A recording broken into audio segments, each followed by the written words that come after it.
I'm Raving Geeks. Thank you for sparing some time out of your day to view me talking about the alignments of players from the Barcha team with the use of this chart. Now, before we get into the content, you can probably imagine the lengths I had to go through to research the characters in this video, because this team is made up of very few characters that I am able to assign alignments due to their not so expanded personalities. So please leave your support on this video with a like and subscribe. Alright, with that out of the way, let's start off the video with Toya. As one of the top 6 players from the U20 training matches, you can imagine this guy is pretty good at the good old footy. A personality seen as laid back and relaxed due to his strength as an individual player, but of course, as tradition with Blue Lock, he's confident in himself as he's shown telling his teammates to play defense in the 3rd selection and to not talk back. However, he does have a nicer side when shown praising Chiguri for his speed during that same match. I believe he also holds a strict line of code as a ninja player, so I'll be putting Toya in the lawful neutral slot. We get onto our first U20 player, Moru. Now, unfortunately, as it is quite common for most U20 players to not be heavily featured in a way that allows their personalities to blossom, it becomes less of time looking into how they act and more time looking into actual manga panels in general. Moru is a Buddha.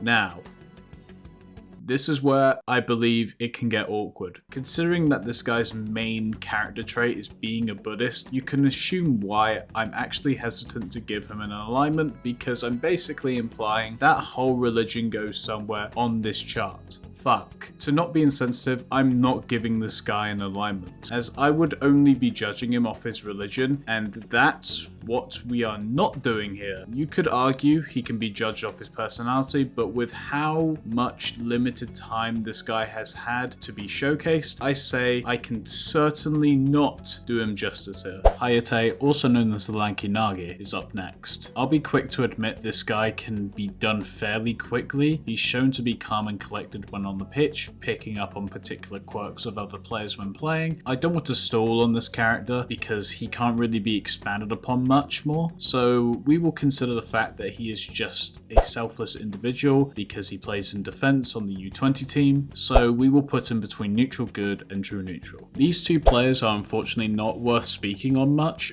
but for the sake of the vibes they give off, I'll place them both in these slots. Himu. This guy actually got some time in the episode Nagi manga, so once again the spin-off comes in clutch to talk about these less relevant characters. Himu enjoys bullying people who he assumes to be weak, showcasing how he teased Nagi upon first meeting him, not knowing the godlike potential within him. He doesn't give off any positively benefiting qualities, and just kind of seems like a prick. I would be willing to wait until the latest chapter of the episode Nagi manga came out before judging the character to its fullest extent, but for now, I'll say he goes in between true neutral and neutral evil. Lastly, yes, this is actually the final character we're doing for today, Bachelor. Okay, cut me some slack. This team is so small, please. I don't want it to be this way.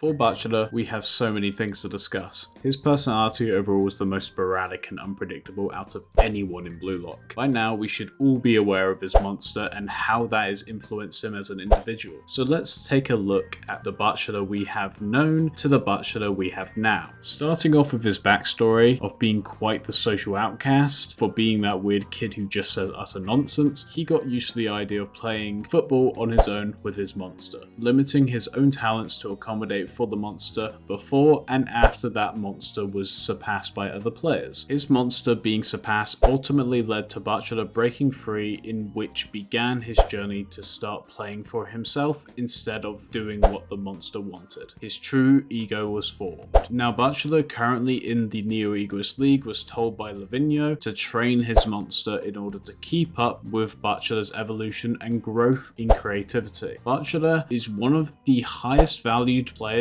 in the whole league because of how strong of a dribbler he is, and honestly is within that line of arrogantly selfish and crazily selfless. But you can't deny his skill, as he pretty much solos Japan's U20's defense all by himself. So where does he go as a result of that whole discussion? Well, here's the thing. Not much has changed with Bachelor with or without the monster. His alignment is fairly clear to me, as his unpredictability and willingness to just wing it because of his creativity that will make up for it when he's in a tight jam is the factor here. Bachelor ain't just built different, he is different. Very different. For that, he will be placed as chaotic neutral. And with that, the alignment chart for the Barcha team is now complete.